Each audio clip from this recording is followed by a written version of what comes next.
इसको fringe element कहेंगे आप? बीच बोलने वाला कौन है? ये गणपति बापा मौर्य कहकर के माफी मांगने वाला कौन है? जिसने उससे माफी मंगवाई वो कौन है? जी जी जी, मुझे एक धक्का और दो, मस्जिद को तोड़ दो। कौन है वो? नाम बोलो। अरे तोड़ दिए मंदिर, नाम बोलो।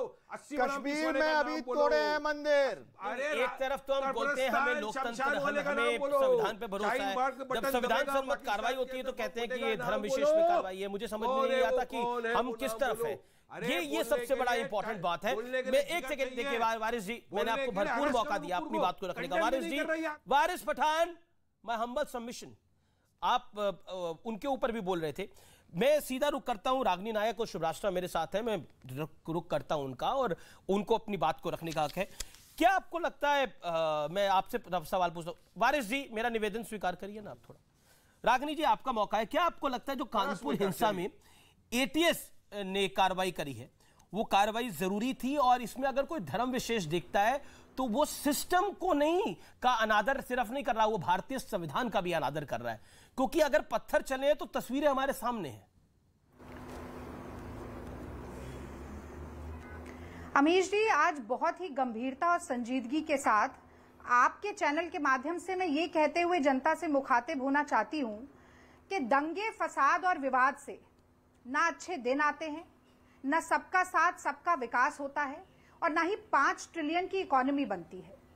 तो किसी के भी भड़काऊ, उकसाने वाले, उन्मादी बयानबाजी, भाषण या बदजुबानी के चलते कृपया आपसे हाथ जोड़कर अपील है, मैं भारतीय राष्ट्रीय कांग्रेस की प्रवक्ता होने के नाते कहना चाहती हूं देश की जनता से कि भड़काऊ, उन्मादी भाषणों के चलते न देश का, न समाज का, न अपना और ना ही आसपास के दूसरे नागरिकों का नुकसान करें। और इस बात को समझें कि चमन में इख्तलाते रंगे बू से बात बनती है। हम ही हम हैं तो क्या हम हैं, तुम ही तुम हो तो क्या तुम हो। भारत सर्वधर्म संभाव के लिए, वसुधैव कुटुंबकम के लिए, गंगा जमनी तहजीब के लिए, अनेकता में एकता के लिए जाना जाता है अमीश जी, और यही संदेश हमें देना चाहिए। पहली बात। अब मैं कानपुर के दंगे पर आ जाती हूं जो आपका विषय है। तो बहुत सबसे पहला, सबसे अहम और सबसे बड़ा सवाल यह है कि देश के 2 आला नेता, संवैधानिक पदों पर बैठे, सबसे उच्च पदों पर बैठे 2 व्यक्ति, देश के प्रधानमंत्री, देश के राष्ट्रपति, अगर उत्तर प्रदेश की भूमि में कानपुर में है मौजूद स्वयं, इसके बावजूद पेट्रोल बम बनाए जा रहे हैं, ये पत्थर इकट्ठे किए जा रहे हैं, ठेलों पर लादे जा रहे हैं और हिंसा भड़काने की साजिश की जा रही है, तो ये नाकामयाबी किसकी है? ये योगी सरकार की नाकामयाबी है, उनके गृह मंत्रालय की नाकामयाबी है, उस प्रशासन की नाकामयाबी है उत्तर प्रदेश के जो चादर तानकर सो रहा था। और मुझे याद है कि पंजाब में जब चंद मिनटों के लिए प्रधानमंत्री जी की गाड़ी एक फ्लाईओवर पर रुक गई तो जेपी नड्डा जी और खट्टर जी बाहर निकल कर आए और बोले कि राष्ट्रपति शासन लगाया जाना चाहिए पंजाब में। तो मोहसिन रजा जब आए तो जरूर पूछेगा कि अगर जान को खतरा होता है योगी सरकार के चलते प्रधानमंत्री और राष्ट्रपति को, तो क्या उत्तर प्रदेश में भी राष्ट्रपति शासन लगा देने की नौबत आ गई है? ये सवाल आप जरूर पूछेगा। और अब दूसरी प्रमुख बात, आप कह रहे हैं कि दंगाइयों का धर्म नहीं देखना चाहिए, बिल्कुल ठीक बात है। जो पत्थर चला रहा है वो पत्थरबाज है, उसकी कोई धर्म, कोई जाति, कोई पार्टी नहीं है, वो दंगाई है। और इसी तरीके से उसी दंगे को भड़काने वाला या भड़काने वाली भी दंगाई है, उसकी पार्टी देखी जानी चाहिए, उसका धर्म देखा जाना चाहिए। अगर उन 40 दंगाइयों के खिलाफ जो कि पत्थर उठा रहे हैं, एनएसए के तहत एफआईआर होती है, यूएपीए के तहत वो अंदर जाते हैं, तो क्या ये दंगा उकसाने वाला जो बयान दिया गया, वो बयान जिसने दिया है उसके खिलाफ एफआईआर नहीं होनी चाहिए? क्या उस वक्त धर्म और पार्टी और भारतीय जनता पार्टी का दल देखा जाना चाहिए? आपके सामने 2 पॉलिटिकल पार्टीज हैं, आपके रागिनी होल्ड ऑन, आपके सामने 2 पॉलिटिकल पार्टीज हैं जो आपके सामने कह रही हैं। अभी समाजवादी पार्टी हुई, AIMIM हुई, जिसने स्पष्ट रूप से कहा देखिए धर्म विशेष को टारगेट किया जा रहा है। आपने बोला जो बयान था उसकी उत्तेजना में ये दंगे हुए, तो उनको भी अरेस्ट कर लेना चाहिए, उन पे भी कार्रवाई होनी चाहिए। That's what you said. I am just asking you, क्या भीड़ फैसला करेगी? किसी के बयान से किसी को तकलीफ हो तो भीड़ फैसला करेगी। अगर हम इस सिस्टम में आना चाहते हैं तो फिर ये नहीं, फिर अगर हम इस सिस्टम में आना चाहते हैं तो फिर तो एनार्की है सिस्टम के अंदर। लेकिन इसी बीच बड़ी खबर आ रही है, कानपुर दंगों के अंदर जो 40 लोगों के पोस्टर जारी हुए थे उसमें गिरफ्तारी हुई है। इस समय की बड़ी ब्रेकिंग स्टोरी है, ये 40 लोगों के जो पोस्टर जारी हुए थे इसमें 2 लोगों को अरेस्ट कर लिया गया है। तस्वीर लगने के कुछ घंटों के अंदर 2 और अरेस्ट हुई हैं।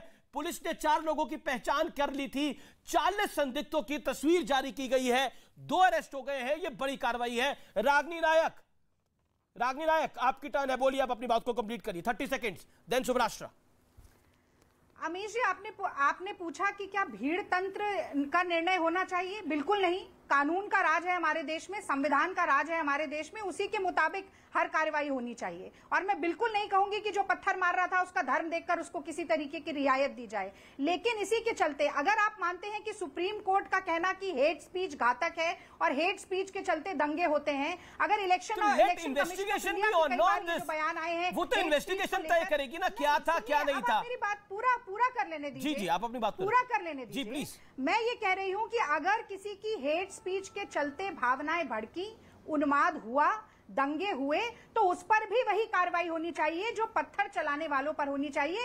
एक तराजू होना चाहिए, एक नियम होना चाहिए। ठीक है, एक अगर आप मुझे इजाजत दे तो मैं पीएफआई पर भी कुछ कहना नहीं, मैं बिल्कुल आपको आगे मौका दूंगा। देखिए रागिनी, मैंने आपको 2.5-3 मिनट मौका दिया है। Shubhrashtra wants to reply to on this. Shubhrashtra. Amish ji, 2-3 पक्ष हैं जिस पे मैं आज बहुत स्पष्टता से बात रखना चाहती हूँ।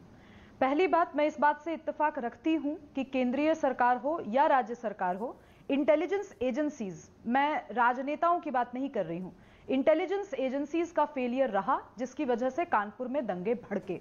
इसलिए क्योंकि कानपुर अपने आप में एक बहुत ही इन्फ्लेमेबल स्टेट है, इन्फ्लेमेबल रीजन है जहां तक दंगों की बात आती है। जब भी देश में ध्रुवीकरण का माहौल होता है, कानपुर ऐसा लगता है जैसे ज्वालामुखी पे बैठा हुआ हो। तो यह निश्चित रूप से इंटेलिजेंस फेलियर था। लेकिन जब दंगे भड़के उसके बाद का आप कार्यक्रम जो भी हुआ, जो भी प्रक्रियाएं हुई, उसको देखिए। मैं ज्यादा नहीं बोलूंगी इस पे क्योंकि हमारे सामने फैक्ट्स हैं। आपने ब्रेकिंग न्यूज जो सुनाई वो भी फैक्ट है।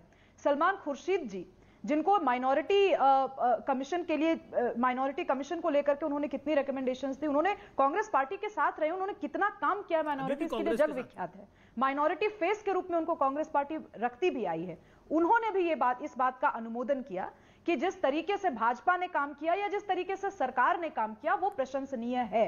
ये मैं नहीं कह रही, ये सलमान खुर्शीद कह रहे हैं। मैं ये बात क्यों कह रही हूं? क्योंकि यहां पर आपके पहले पैनल, बहुत सारे पैनलिस्ट ने कहा कि पक्षपात का व्यवहार किया जा रहा है। मैं ये पूछना चाहती हूं कि जब आपके सामने फुटेज है, जब आपके सामने मस्जिद के सामने की घटना है, जब आपके सामने ये पूरा का पूरा व्याख्यान है जिसको लेकर के इतना बड़ा इशू हुआ, उसके बाद कैसे कोई कह सकता है कि किसी के खिलाफ किसी का धर्म देखकर कार्रवाई की गई हो? अगर इसमें इन 40 लोगों में से कोई हिंदू भी है और अगर वो भी शामिल हुआ हो पत्थरबाजी में, पता ही नहीं अभी हम लोग तो कह रहे हैं, मैं तो अगर मुझे 40 लोगों में से पता नहीं, हो सकता है 5-10 हिंदू निकले, 15 हिंदू निकले, 20 हिंदू निकले, ये तो पता ही नहीं है, किसी को नाम थोड़ी पता है। मैं वही तो कह रहा हूं, मैं ब्रेक के लिए रुक रहा हूं, मुझे ब्रेक के लिए रुकना पड़ेगा, माफी चाहता हूं, मैं एक अंतराल ले रहा हूं, लेकिन आर पार की ये जबरदस्त चर्चा जारी है।